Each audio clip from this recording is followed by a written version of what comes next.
विष्णुपादाय कृष्णप्रेष्ठाय भूतले श्रीमते भक्तिवेदान्त स्वामिनिति नामिने। नमस्ते सारस्वते देवे गौरवाणी प्रचारिणे निर्विशेषा शून्यवादी पाश्चात्यादेशतारिणे। जय श्री कृष्ण चैतन्य प्रभु नित्यानंद श्री अद्वैता गदाधर श्रीवासादि गौर भक्तवृंद। हरे कृष्णा कृष्णा कृष्णा हरे हरे हरे राम राम राम हरे हरे। वाञ्छाकल्पतरुभ्यश्च कृपा सिन्धुभ्य एव च पतितानां पावनेभ्यो వైష్ణవేభ్యో నమో నమః। రెండు నిమిషాలు కీర్తన చేస్తాము. తర్వాత కీర్తన ఎందుకు చేయాలి అనే దాని గురించి చర్చిస్తాం. అందరూ శ్రద్ధతో పలకండి దయచేసి. కృష్ణనామానికి కృష్ణునికి ఎటువంటి వ్యత్యాసం లేదు. కృష్ణ అని మనం పలకడం ద్వారా తెలుసో తెలియకో మనం చేసినటువంటి పాపకర్మలన్నీ కూడా పోతాయి. కృష్ణుని పట్ల ప్రేమ మనకు జాగృతం అవుతుంది. అందరూ హృదయపూర్వకంగా పలకండి.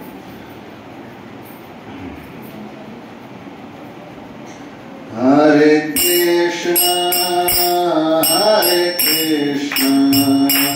Krishna Krishna Hare Hare Hare Rama Rama Rama Hare Hare. Hare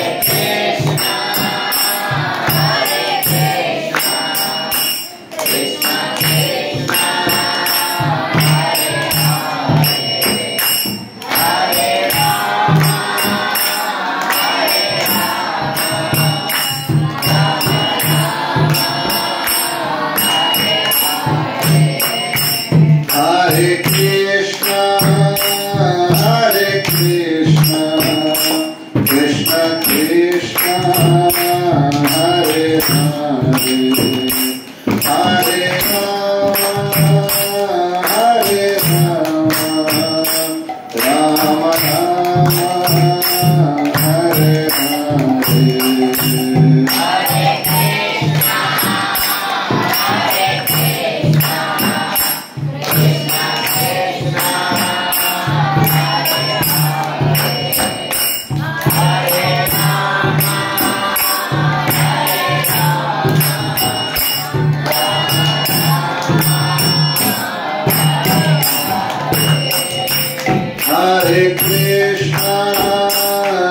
Hare Krishna, Krishna Krishna, Hare Hare, Hare Rama,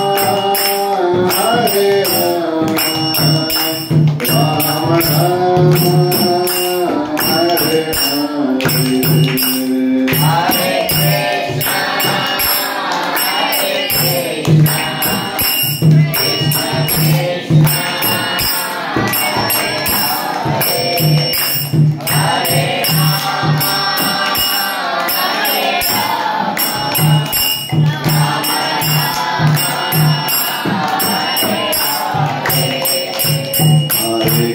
Hare Krishna, Krishna Krishna, Hare Hare, Hare Rama, Rama Rama, Hare Hare. Hare Krishna, Hare Krishna, Krishna Krishna, Hare Hare, Hare Rama, Rama Hare Hare. Krishna, Krishna Krishna, Hare Hare, Hare Rama, Rama Ram Hare Hare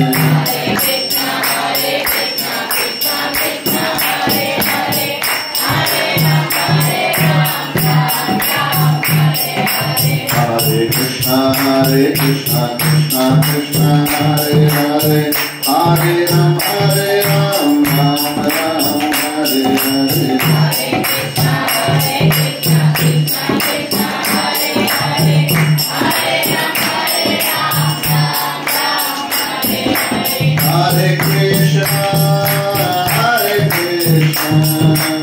Krishna Krishna Krishna Hare Hare Hare Rama Rama Hare Hare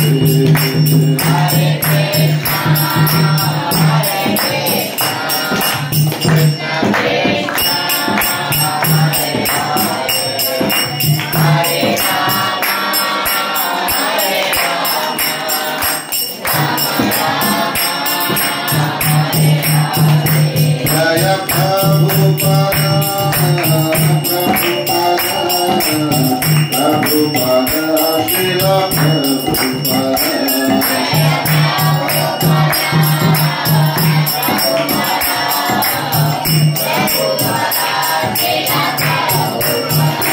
Jaya Jaya Prabhupada Prabhupada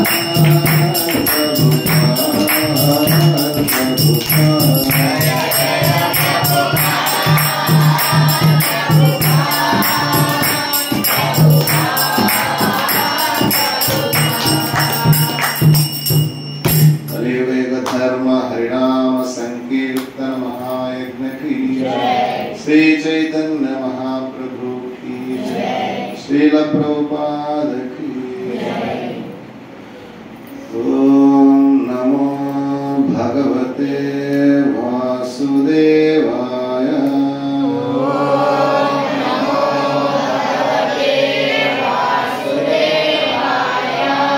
ओम नमो भगवते वासुदेवाय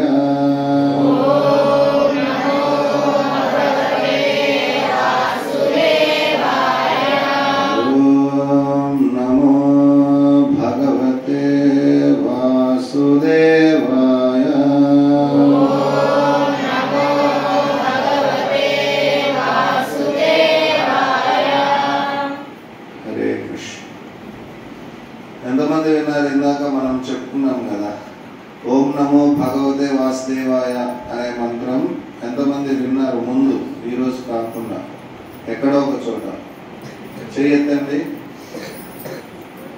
ఎక్కడ విన్నారు?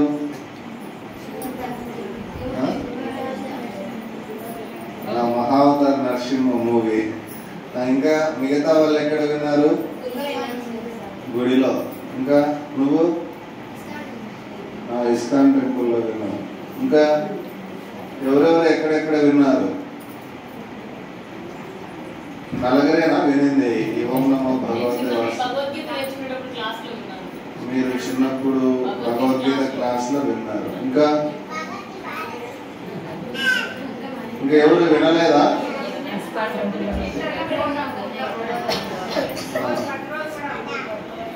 ప్రతిరోజు అనుకుంటారు. Mahavatar Narasimha movie ఎంతమంది చూశారు ఇక్కడ? చూసిన ప్రతి ఒక్కరూ ఓం నమో భగవతే వాసుదేవాయ అనే మంత్రాన్ని విన్నారు కదా. అంటే నారాయణ మంత్రం చెప్పడం ద్వారా ప్రహ్లాద్ మహారాజ్ ఓం నమో నారాయణాయ ఓం నమో భగవతే వాసుదేవాయ అని హరినామాన్ని చెప్పడం ద్వారా హిరణ్యకశిపుడు పెట్టేటటువంటి అన్ని బాధల నుంచి ఆయన బయటపడ్డాడు, రక్షించబడ్డాడు అన్నమాట. సొంత తండ్రే శత్రువుగా మారాడు ఆయన భక్తి చేస్తూ ఉంటే. అయినా కూడా ఆయన ఆ కష్టాలను సహించుకుంటూ హరిభక్తిని అయితే మానలేదన్నమాట. కాబట్టి శ్రీ చైతన్య మహాప్రభు ఎప్పుడు కూడా భక్త ధ్రువ మహారాజ్ చరిత్ర, భక్త ప్రహ్లాద్ మహారాజ్ చరిత్ర మళ్ళీ మళ్ళీ భక్తుల ద్వారా చెప్పించుకొని వినేటటువంటి వారు. ఎందుకంటే అంత చిన్న వయసులో అంత దృఢమైనటువంటి భక్తిని వాళ్ళు చేశారన్నమాట. ప్రహ్లాద్ మహారాజ్ చెప్తారు, కౌమార ఆచరేత్ ప్రాజ్ఞో ధర్మాన్ భాగవతానిహ దుర్లభం మానుషం జన్మ తదప్యధ్రువమర్తదం అని.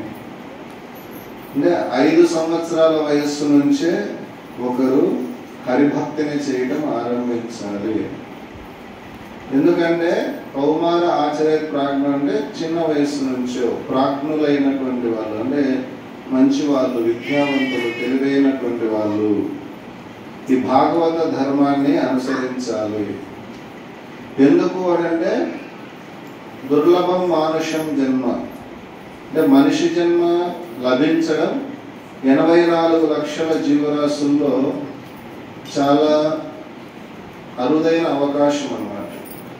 కాబట్టి అట్లాంటి అరుదైన అవకాశం పొందినప్పుడు దీన్ని ఏ విధంగా సద్వినియోగం చేసుకోవాలి అంటే కృష్ణ భక్తిని ఆచరించడం ద్వారా.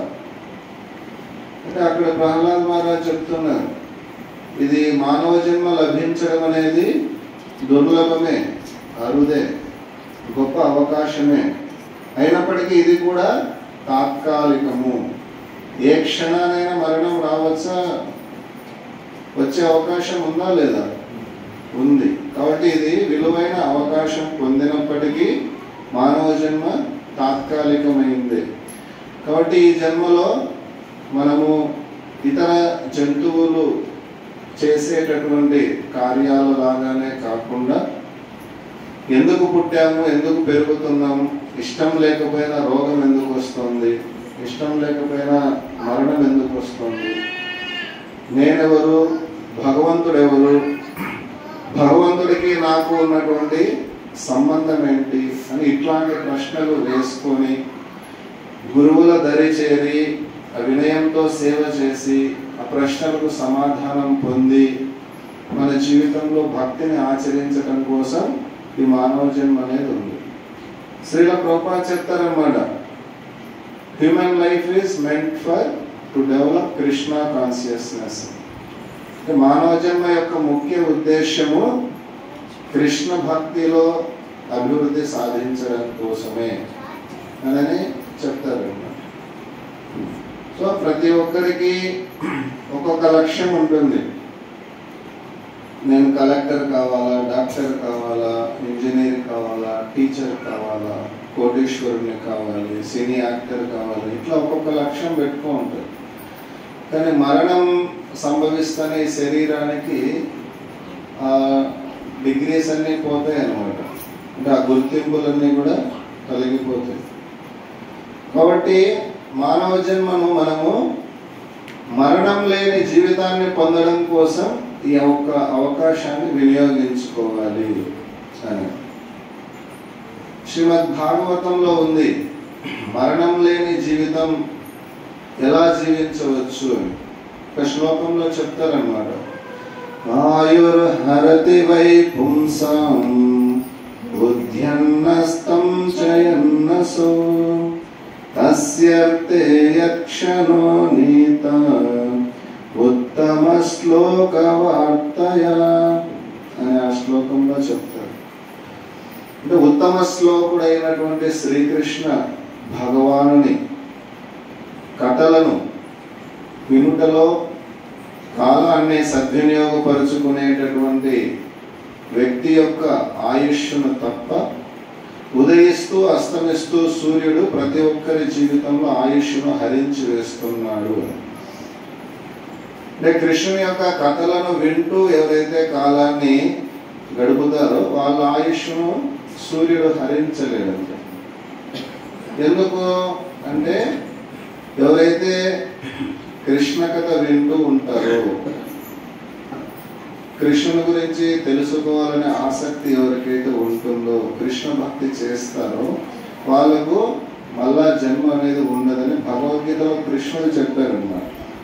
జన్మ కర్మ చ మే దివ్యం ఏవం యో వేత్తి తత్వతః త్యక్త్వా దేహం పునర్జన్మ నైతి మామేతి సోర్జున అనే శ్లోకంలో కృష్ణుడు చెప్తున్నారు, ఓ అర్జున, నా జన్మము మరియు కర్మల దివ్యత్వాన్ని ఎవరైతే తెలుసుకుంటారో వాళ్ళు శరీరం వదిలిన తర్వాత నన్నే చేరుకుంటారు అని కృష్ణుడు భగవద్గీతలో చెప్తున్నాడు అన్నమాట.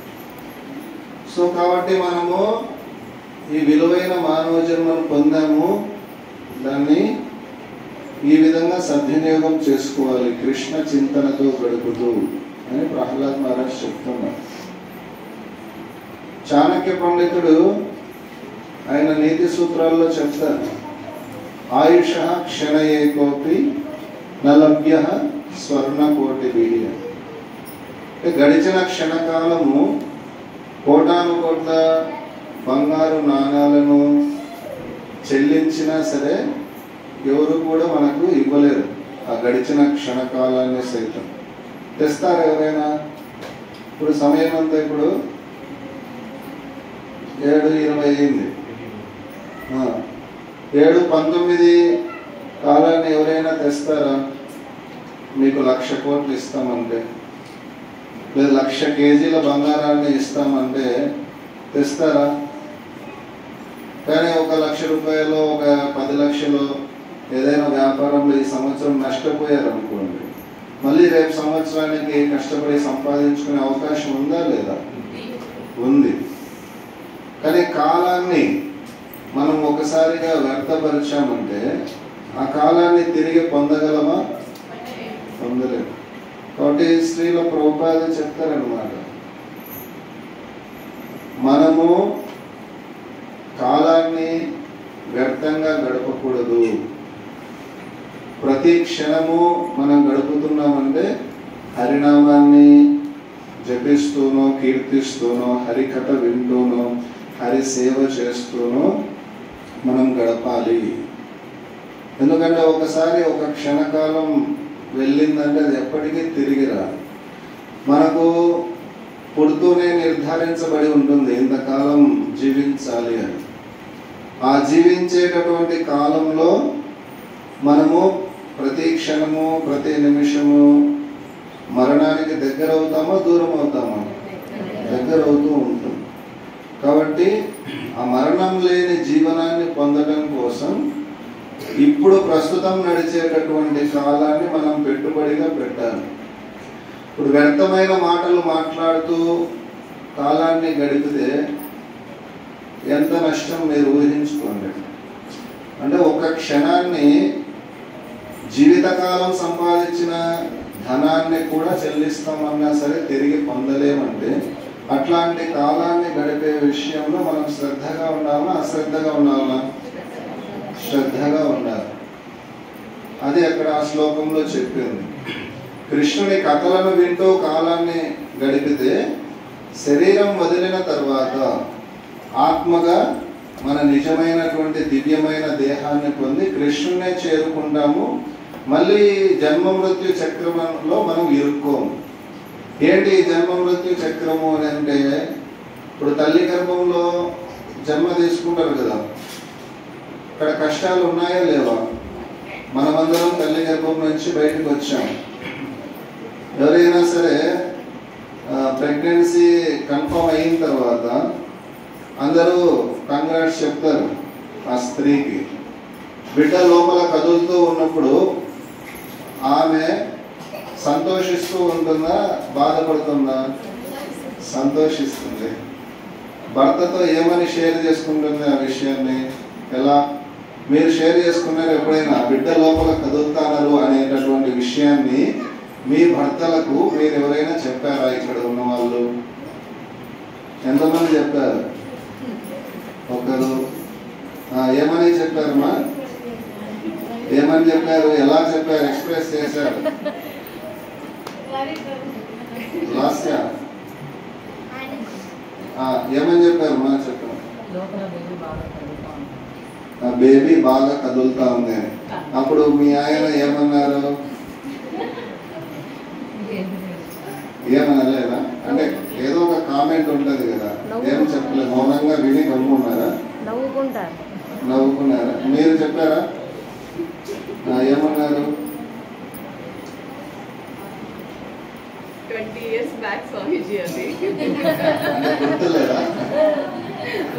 ఎవరికైనా గుర్తుందా? ఎవరికైనా గుర్తుందా? మీరు చెప్పారా? శ్రీకాంత్ ప్రభుకి చెప్పారా? What is this comment?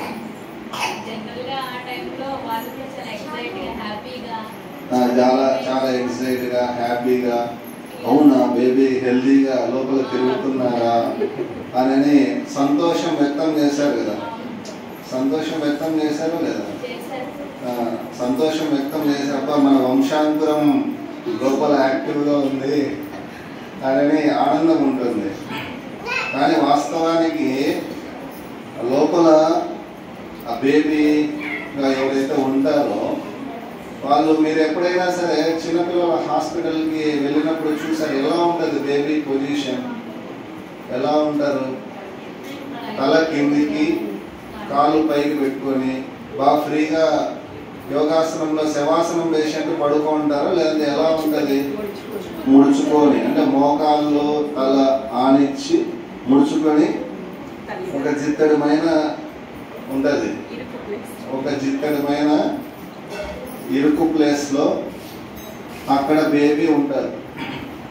పెరిగే కొద్దీ ఆ కదలడానికి తగినంత స్థలం లేక ఆ మావి, ఆ మలమూత్రాల మధ్యలో క్రిమి కీటకాలు చేరి ఉంటే, ఆ క్రిమి కీటకాలు పుడుతూ ఉంటే నరకయాతన అనుభవిస్తూ, అయ్యో నేను ముందు జన్మలో ఎందుకు భక్తి చేయలేకపోయానా, ఇప్పుడు మళ్ళా ఇంకొక జన్మ తల్లి గర్భంలో తీసుకోవాల్సి వచ్చింది అని నరకయాతన అనుభవిస్తూ అటు ఇటు ఎక్కడికి పోవడానికి ప్లేస్ లేక ఆ జైలు లాంటి కొంచెం మావి మధ్యలో కొంచెం ప్లేస్లో నరకయాతనతో కదులుతూ ఉంటే తల్లి మాత్రము ఆనందపడుతూ భర్తకు చెప్తే ఆయన కూడా సంతోషిస్తారు.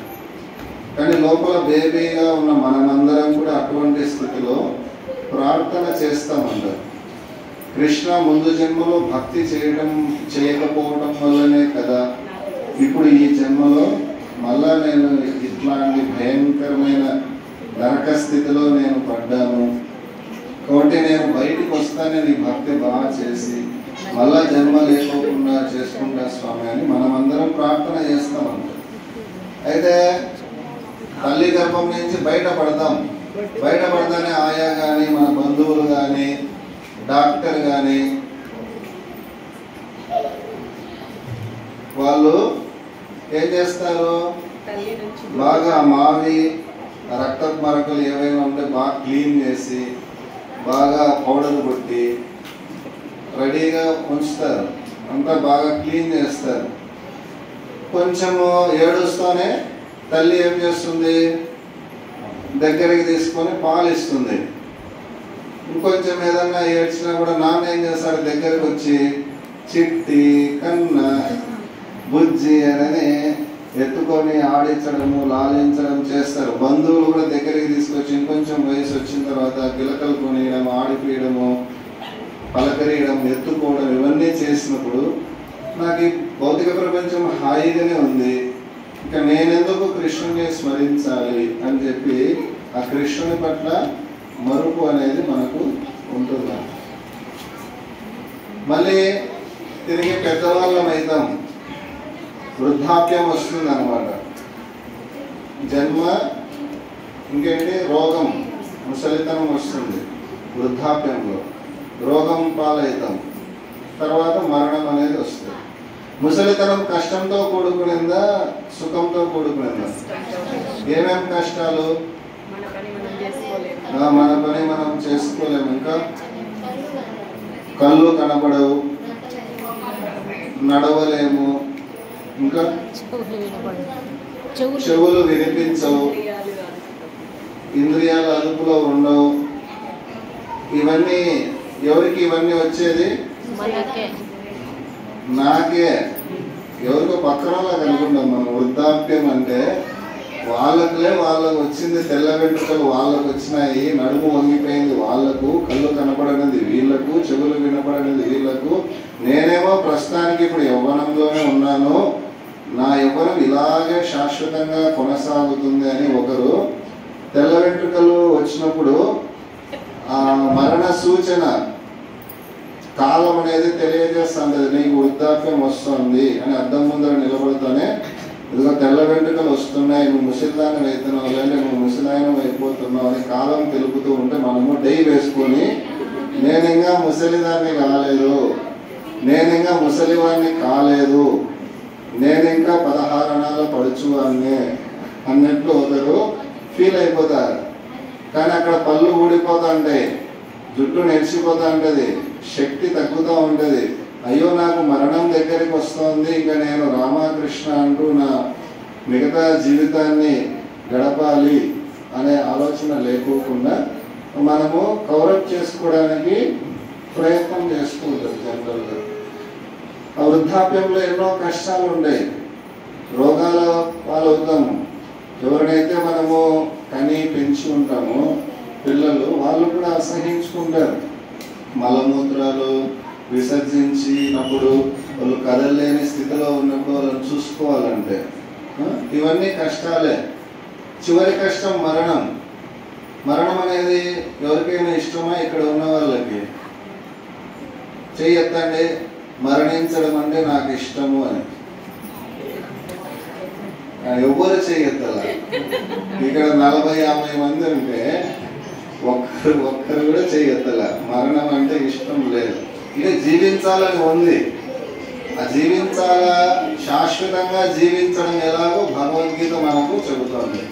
కృష్ణుని నామాన్ని జపించడం, కృష్ణ కథ వినడం, కృష్ణుని యొక్క సేవ చేస్తే ఈ శరీరం వదిలిన తర్వాత కృష్ణునే చేరుకుంటాం. ఎందుకంటే జీవాత్మగా ప్రతి ఒక్కరూ శాశ్వతమైనటువంటి వాళ్ళే. చూడండి, ఎవరు మరణాన్ని కోరుకోవటం లేదు. మరణం అనేది ఈ శరీరానికి సంబంధించిందే. భగవద్గీతలో ఉందన్నమాట ఆత్మ గురించి.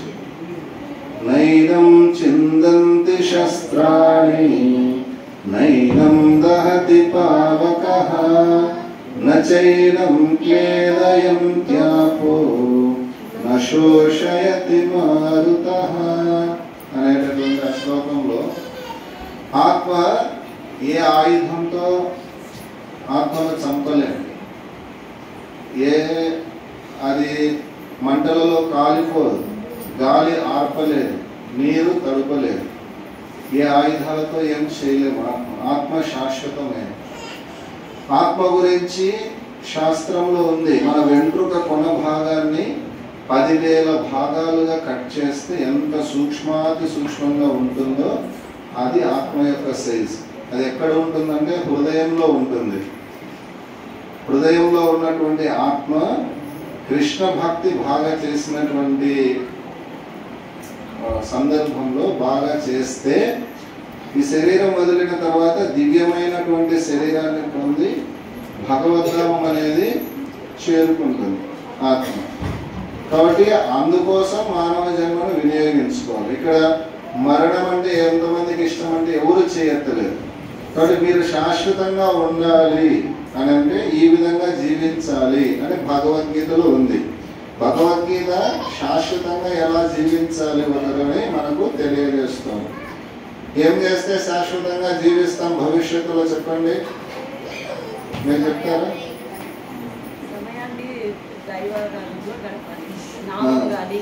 సమయాన్ని కృష్ణనామ స్మరణతో, కృష్ణ కథ వినటంలో, కృష్ణుని సేవ చేయడంలో గడిపితే ఏం లభిస్తుంది మనకి? భగవంతున్నే చేరుకుంటాం. శాశ్వతమైన జీవనం ఉంది. ఇక్కడ ఉన్న వాళ్ళందరూ శాశ్వతమైన జీవనం పొందాలని, మరణించడం అంటే ఎంతమందికి ఇష్టమని ఎవరు చేయట్లేదు. కాబట్టి శాశ్వతమైన జీవనం మీరు కోరుకుంటున్నారు. కాబట్టి కోరుకోవాలంటే దానికి మార్గము భగవద్గీతలో ఈ విధంగా ఉందన్నమాట. కాబట్టి మీరందరికీ కూడా, మనందరికీ కూడా అవకాశం శ్రీల ప్రభుపాదుల వారు ఇచ్చారు. ఇస్కాన్ సంస్థ ద్వారా. ఇది ఒక ప్రపంచవ్యాప్త సంస్థ. శ్రీల ప్రభుపాదుల వారు స్థాపించారు అన్నమాట. కృష్ణనామము, కృష్ణ కథ ప్రచారం చేసేటటువంటి ప్రపంచవ్యాప్తంగా ఉన్న అతిపెద్ద సంస్థ. మనకు చెన్నూరులో కూడా ఇక్కడ ఆర్ఆర్ స్కూల్ ఎదురుగా ఉంది. ఉదయము సాయంత్రము ఈ విధంగా ఈరోజు ఇక్కడ జరిగినట్లుగా వీరారెడ్డి గారి అలాగే పద్మామాతాజీ వాళ్ళ ఇంట్లో జరిగినట్లుగా ప్రతినిత్యం జరుగుతూ ఉంటుంది. ఉదయము సాయంత్రం కీర్తన, కథ, అన్నప్రసాద వితరణ సేవ. మీరు రావచ్చు అన్నమాట. ఈరోజు అందరూ ఇక్కడ హాజరైనందుకు చాలా ధన్యవాదాలు. ఆ కీర్తనలో పాల్గొనడం ద్వారా, కథ వినడం ద్వారా మీకు మీ కుటుంబ సభ్యులు ఎవరైతే హాజరయ్యారో వాళ్ళందరికీ కూడా మంచి జరుగుతుంది. పద్మమాతాజీ ఉన్నారా?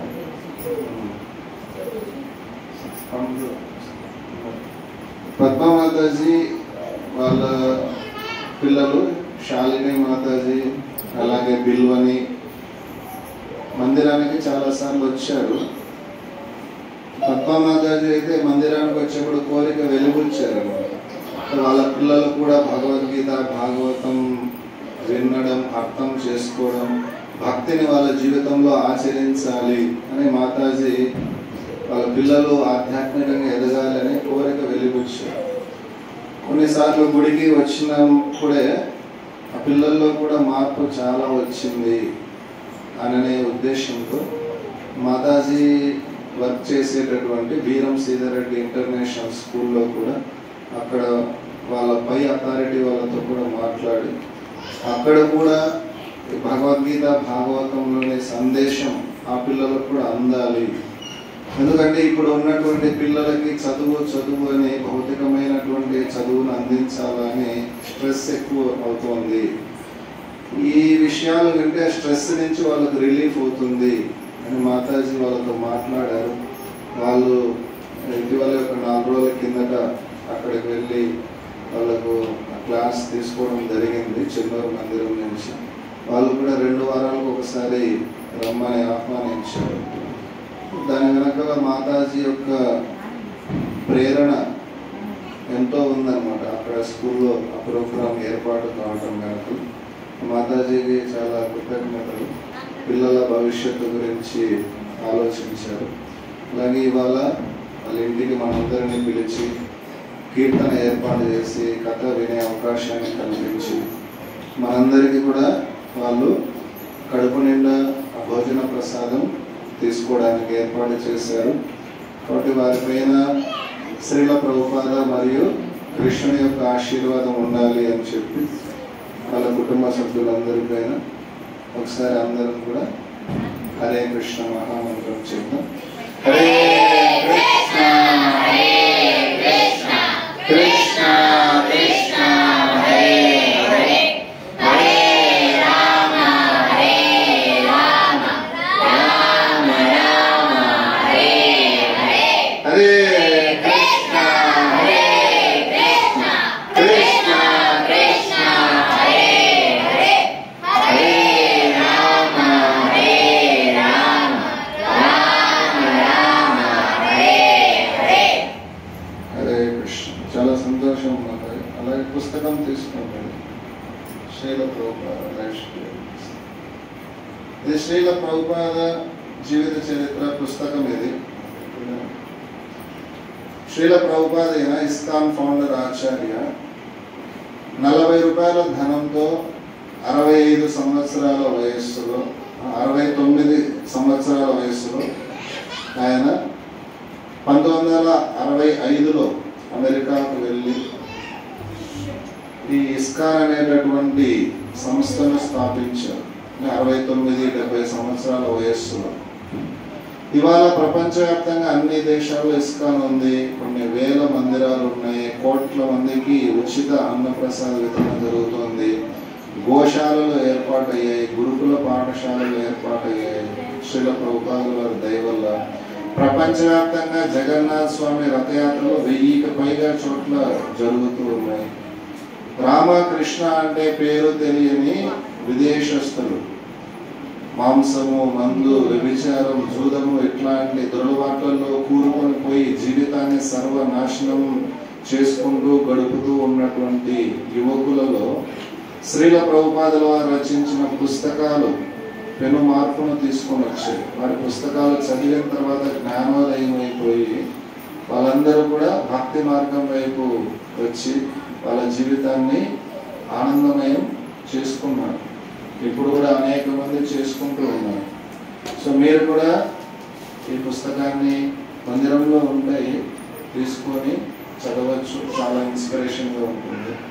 మీకు, మీ పిల్లలకు అందరికీ కూడా ఉపయోగపడుతుంది. ఈరోజు వీరి ఇంట్లో కీర్తన ఏర్పాటు చేశారు కాబట్టి గురువు గారి యొక్క అనుగ్రహం వారికి ఉండాలని వారికి మందిరం తరపున ఆనందంగా అందజేస్తాం. హరే కృష్ణ కృష్ణ కృష్ణ హరే హరే, హరే రామ రామ రామ హరే హరే. అలాగే వారి భర్త వీరారెడ్డి ప్రభువుకి కూడా ధన్యవాదాలు.